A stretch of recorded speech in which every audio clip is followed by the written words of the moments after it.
Hello my dear friends, मैं doctor संतोष हांडे आपका अपने इस चैनल में बहुत बहुत स्वागत करती हूँ। आज हम बात करने जा रहे हैं होम्योपैथिक मेडिसिन फेरम मेटालिकम। जी हाँ, ये आयरन से बनने वाली मेडिसिन है और इसीलिए ये एनीमिया के बहुत ज़्यादा काम आती है। तो चलिए शुरुआत करते हैं। यदि आप मेरे इस चैनल में नए हैं तो इसे सब्सक्राइब कर लीजिए और इस वीडियो को शुरू से आखिरी तक ज़रूर से देखिए, क्योंकि मैं इस मेडिसिन के बारे में बहुत ही इम्पॉर्टेंट इन्फॉर्मेशन कन्वे करने जा रही हूँ। पहला सिम्टम देखते हैं। हमारे देश में एनीमिया एक ज्वलंत समस्या है और इस एनीमिया और उसके दुष्प्रभाव काफ़ी ज़्यादा होते हैं और ये सारे जो दुष्प्रभाव हैं एनीमिया की वजह से जो होते हैं उनको ये कवर करने में बहुत ही हेल्पफुल मेडिसिन है। देखिए, जब हमारे ब्लड में हीमोग्लोबिन की कमी हो जाती है तो एनीमिया डेवलप होता है और इस एनीमिया की वजह से वीकनेस यानी थकावट आमतौर पर देखी जाती है। चक्कर आना जैसी समस्याएं उत्पन्न होती हैं। ड्रॉप्सी यानी कि हाथ पैरों में सूजन इत्यादि देखने को मिलती है और साथ ही साथ में पेशेंट को ज़रा सा भी एक्सर्शन बर्दाश्त नहीं हो पाता, जिसकी वजह से उसके डे टू डे लाइफ में जो रूटीन एक्टिविटीज़ होती हैं उसके कारण बहुत ज़्यादा परेशानी होती है। तो ये जितनी भी सारी समस्याएं हैं उनमें फेरम मैट का एक बहुत ही महत्वपूर्ण भूमिका है और ये सारी उन डिजीज़ को कवर करती हैं जो एनीमिया के इफ़ेक्ट की वजह से प्रोड्यूस होती हैं। चलिए दूसरा सिम्टम देख लेते हैं, वो है हेमरेजिक डायथिसिस। यानी कि फेरम मैट में हम देखते हैं कि पेशेंट को ब्लीडिंग टेंडेंसी होती है, यानी कि उसके हेमरेजेस होते हैं और इसी की वजह से उसको एनीमिया हो सकता है। और जब ये एनीमिया होता है तो उसमें ये सारे प्रॉब्लम्स डेवलप होते हैं, जैसे थकावट है, सूजन है और चक्कर आना, ये सारी समस्याएं। तो इसका जो हेमरेजेस होते हैं या जो ब्लड लॉस होता है वो किस तरह का होता है? ये जो ब्लड होता है वो ब्राइट रेड प्रोफ्यूज होता है और ये जो कि हम और भी मेडिसिन में देखते हैं, जैसे कि इपिकॉक है, फॉस्फोरस है, मिलीफोलियम है। और इसकी टेंडेंसी मगर ये होती है कि जल्दी ही कोगुलेट हो जाता है, यानी इसमें थक्के जल्दी जम जाते हैं। तो याद रखिए, फेरम मैट का जो ब्लड लॉस होता है उसमें ब्लड की कंडीशन कि ये ब्राइट होता है, चमकदार होता है, लाल रंग का होता है, ज़्यादा क्वांटिटी में होता है और ये इसमें थक्के जल्दी जम जाते हैं। लेकेसिस भी हेमरेजिक डायथिसिस की ये मेडिसिन है, लेकिन उसका जो ब्लड होता है वो डार्क होता है और जल्दी कोगुलेट नहीं होता। तो इस बेसिस पे हम इसको डिफ्रेंशिएट कर सकते हैं। तीसरे सिम्टम की तरफ चलते हैं और ये है वीकनेस। जैसे कि मैंने बताया है कि हीमोग्लोबिन की कमी की वजह से जो फर्स्ट सिम्टम रिफ्लेक्ट होता है वो होता है वीकनेस यानी कि कमज़ोरी। यानी कि पेशेंट इतना ज़्यादा थकावट महसूस करता है कि वो थोड़ा सा भी एक्सर्शन नहीं कर पाता। यानी कि अगर थोड़ा सा चल लिया या थोड़ा कोई काम कर लिया तो उसमें उसको थकावट हो जाती है। इवन यहाँ तक कि सीढ़ियाँ चढ़ने में पेशेंट को बहुत ज़्यादा हाँफ आने लगती है और वो उससे ये काम भी इजीली नहीं होता है, ये बड़ा काम उसको लगने लगता है। तो ये वीकनेस बहुत ज़्यादा इम्पॉर्टेंट है।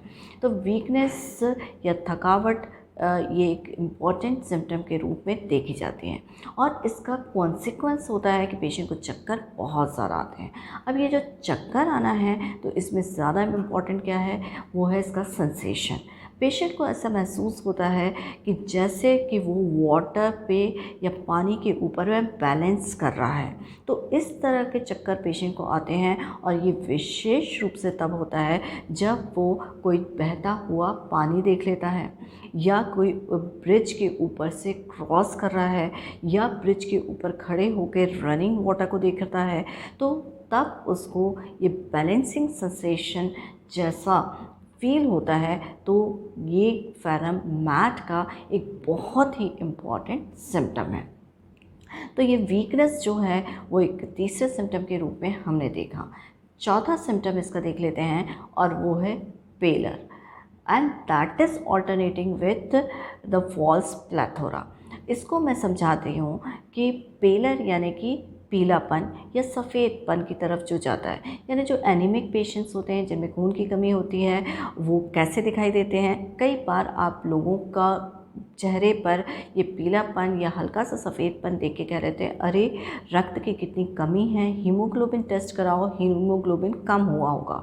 तो ये जो पेलर है ये पेशेंट में दिखाई देती है, लेकिन उसके साथ में ये ऑल्टरनेट करती है with the false plethora. Plethora एक ऐसी सिचुएशन होती है जहाँ पर ऐसा लगता है कि ब्लड का फ्लो ज़्यादा है, यानी रेडनेस के रूप में रिफ्लेक्ट होता है। तो pallorness that is alternate with the false plethora, ये फेरम मैट है।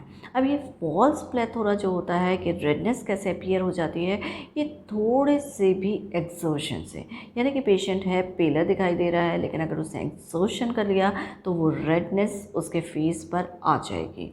या सपोज़ अगर उसमें कोई इमोशनल चेंजेस हुए हैं, या किसी ने, कोई एक स्टूडेंट है, उसको टीचर ने डांट दिया है तो एकदम से फेस रेड हो गया, ऑल्दो पेशेंट को जो है वो एनीमिया है, उसका हीमोग्लोबिन अगर टेस्ट कराएंगे तो हो सकता है 7-8 आए, मगर अभी उसका फेस रेड दिख रहा है, तो ये अगेन फॉल्स प्लेथोरा वाली कंडीशन है। तो एक्सर्शन से, इमोशनल इफ़ेक्ट से अगर रेडनेस डेवलप हो जाए, ऑल्दो कि पेशेंट एनीमिक है, तो उस सिचुएशन में आप फेरम मैट का उपयोग अवश्य से करिए, और यहाँ पर वो हीमोग्लोबिन को रिकवर करने में बहुत ज़्यादा फ़ायदा देगा।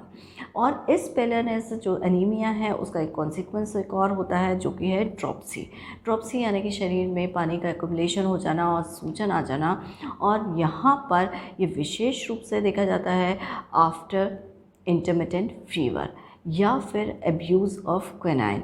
तो यहाँ पर क्या होता है कि जब मलेरिया जैसी सिचुएशन आ जाती है या सफ़र कर रहा होता है तो उसके कारण उसका हीमोग्लोबिन वैसे ही कम हो जाता है, और जब क्विनाइन का यूज़ किया जाता है तो वह खाना पीना इत्यादि बंद कर देता है, और इसीलिए कोई भी जो उसका हीमोग्लोबिन लेवल बढ़ाने वाली चीज़ें हैं वो उसको ले नहीं पाता, और इसकी वजह से एनीमिया और वर्स हो जाता है और उसको ड्रॉप्सिकल कंडीशन आ जाती है। तो इस सिचुएशन को हमारे यहाँ पर सिंपली इस रूप में व्यक्त किया गया है कि dropsy after suppressed intermittent fever by the abuse of quinine.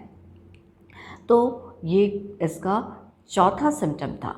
पांचवें सिम्टम के रूप में देख लेते हैं इसके जीआईटी ट्रबल्स। ये जो जीआईटी ट्रबल्स होते हैं वो लॉस ऑफ वाइटल फ्लूइड्स इसमें ज़्यादा देखा जाता है। जैसे कि हमने देखा हैमरेजेस में, ब्लड भी हमारे शरीर का एक वाइटल फ्लूइड है, उसका लॉस होता है हैमरेजेस के रूप में, तो वहाँ पर एनीमिया डेवलप हो जाता है। यहाँ पर loss of vital fluids water के रूप में है, विशेष रूप से वोमिटिंग एंड डायरिया में। तो वोमिटिंग भी इसकी स्पेसिफिक होती है। वोमिटिंग में क्या होता है, अनडाइजेस्टेड या जो कुछ भी उसने खाया हुआ आता है वो फूड निकलता है। वो क्यों निकलता है, क्योंकि इसमें ये सिचुएशन आती है कि पेशेंट जैसे ही खाने के लिए बैठता है उसको वोमिटिंग या नौशिया फील होता है, वो इमीडिएटली जाता है वोमिट करके आता है, जिसमें इंजेस्टा निकलता है, यानी जो खाया हुआ फूड है वो निकल जाता है, और पेशेंट जो है वो फिर से आके खाने बैठ जाता है और खाता भी है। तो ये इसकी वोमिटिंग स्पेसिफिक है कि वोमिटिंग खाने से ही वोमिटिंग होती है, और वोमिटिंग के बाद पेशेंट फिर से खाने बैठ जाता है। ये जो वोमिटिंग होती है ऐसा देखा गया है कि आफ्टर ईटिंग एंड ड्रिंकिंग होती है, और कई बार देखा गया है कि मिडनाइट के बाद में डेवलप होती है। तो ये थी फेरम मैट की वोमिटिंग। डायरिया देख लेते हैं। डायरिया में भी स्टूल में indigested material, food material pass out होता है। डायरिया की स्पेशलिटी है ये पेनलेस होता है, यानी कि इसमें पेन बिल्कुल भी नहीं होता। जैसे कि आप पोडोफाइलम में देखते हैं प्रोफ्यूज पेनलेस डायरिया, तो वैसा ही डायरिया इसमें होता है। रात के समय इसमें एग्रावेशन होता है, कुछ खाने से या पीने से ये जो है डायरिया के स्पेल्स आते हैं।